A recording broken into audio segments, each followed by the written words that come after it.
মুঘল সাম্রাজ্যের ইতিহাসে আওরঙ্গজেবের পরবর্তী সময়কে সাধারণত পতনের যুগ বলে অভিহিত করা হয়।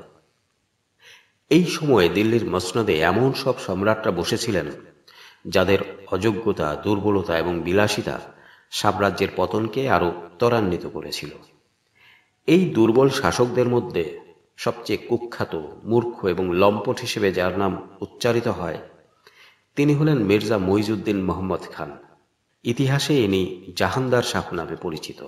1712 থেকে 1713 সালের মধ্যে তার মাত্র 11 মাসের শাসনকাল মুঘল দরবারের অবক্ষয়ের এক নিকৃষ্টতম উদাহরণ।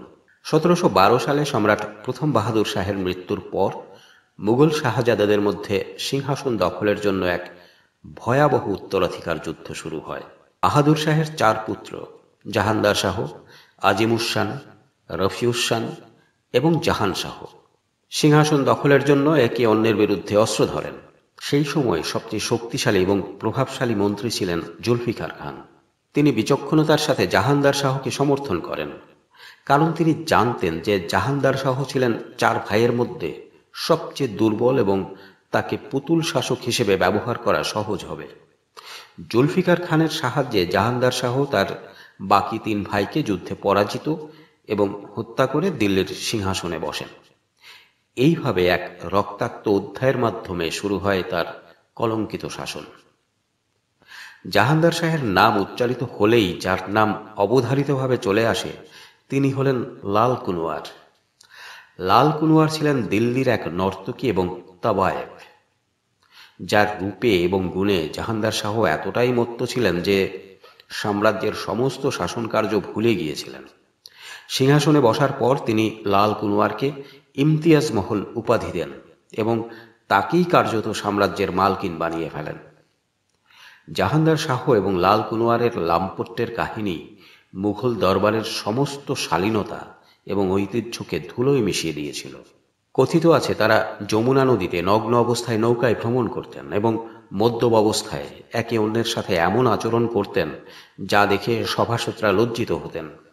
সম্রাট এবং তার সঙ্গিনী প্রায় ছদ্মবেশে দিল্লির বাজারে ঘুরে বেড়াতেন, সাধারণ মানুষের মতন কেনাকাটা করতেন। একবার তারা মদ্যপ অবস্থায় একটি সবজি বিক্রেতার দোকানে গিয়ে এমন হট্টগোল শুরু করেন যে প্রহরীদের এসে তাদের উদ্ধার করতে হয়েছিল। লাল কুনওয়ারের প্রভাবে তার পরিবারের অশিক্ষিত এবং অযোগ্য সদস্যরা মুঘল দরবারে উচ্চ পদ লাভ করে। তার ভাইদের মনসব দেওয়া হয় এবং তার সঙ্গীত শিল্পী আত্মীয়রা দরবারের গুরুত্বপূর্ণ পদে আসীন হন।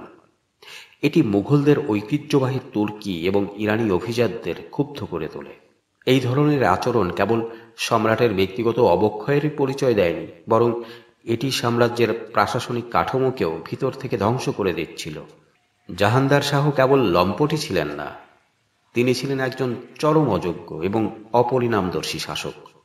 তার মূর্খতাপূর্ণ সিদ্ধান্তগুলো সাম্রাজ্যের ভিত্তি দুর্বল করে দিয়েছিল।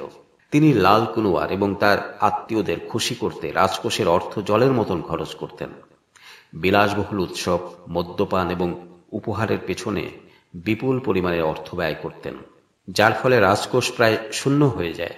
জাহানদার শাহ নামে মাত্র সম্রাট ছিলেন, প্রকৃত ক্ষমতা ছিল প্রধানমন্ত্রী জুলফিকার খানের হাতে। জুলফিকার খান নিজের ক্ষমতা টিকিয়ে রাখতে সম্রাটের এই অধঃপতনকে প্রশ্রয় দিতেন। লাল কুনওয়ারের পরিবারের মতো নিম্নবর্গের মানুষদের উচ্চ পদে নিয়োগ করায় অভিজ্ঞ এবং অভিজাত আমির ওমরাহরা অপমানিত বোধ করেন। তারা সম্রাটের বিরুদ্ধে ষড়যন্ত্রে লিপ্ত হতে শুরু করেন। জাহানদার শাহের এই কুকীর্তি বেশিদিন স্থায়ী হয়নি। তার নিহত ভাই আজিমুসানের পুত্র ফারুকশিয়ার পাটনা থেকে তার বিরুদ্ধে বিদ্রোহ ঘোষণা করেন।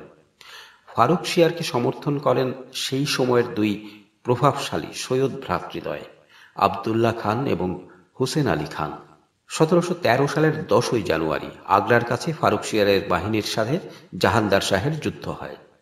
যুদ্ধের ময়দানে জাহানদার শাহ চূড়ান্ত কাপুরুষতার পরিচয় দেন। তিনি লাল কুনওয়ারকে নিয়ে হাতির পিঠ থেকে নেমে পালিয়ে দিল্লিতে চলে যান। দিল্লিতে তিনি জুলফিকার খানের পিতা আসাদ খানের কাছে আশ্রয় প্রার্থনা করেন, কিন্তু আসাদ খান এবং জুলফিকার খান নিজেদের প্রাণ বাঁচাতে বিশ্বাসঘাতকতা করে জাহানদার শাহকে নতুন সম্রাট ফারুকশিয়ারের হাতে তুলে দেন।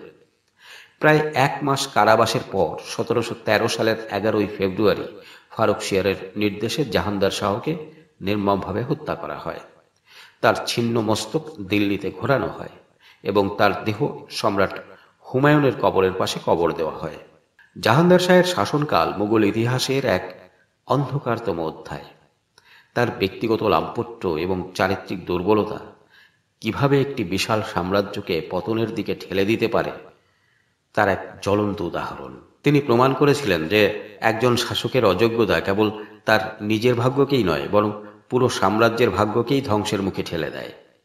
জাহাঙ্গীর শাহের কাহিনী তাই শুধু একজন সম্রাটের পতনের গল্প নয়, এটি একটি সাম্রাজ্যের নৈতিক এবং প্রশাসনিক অবক্ষয়ের করুণ আলেখ্য।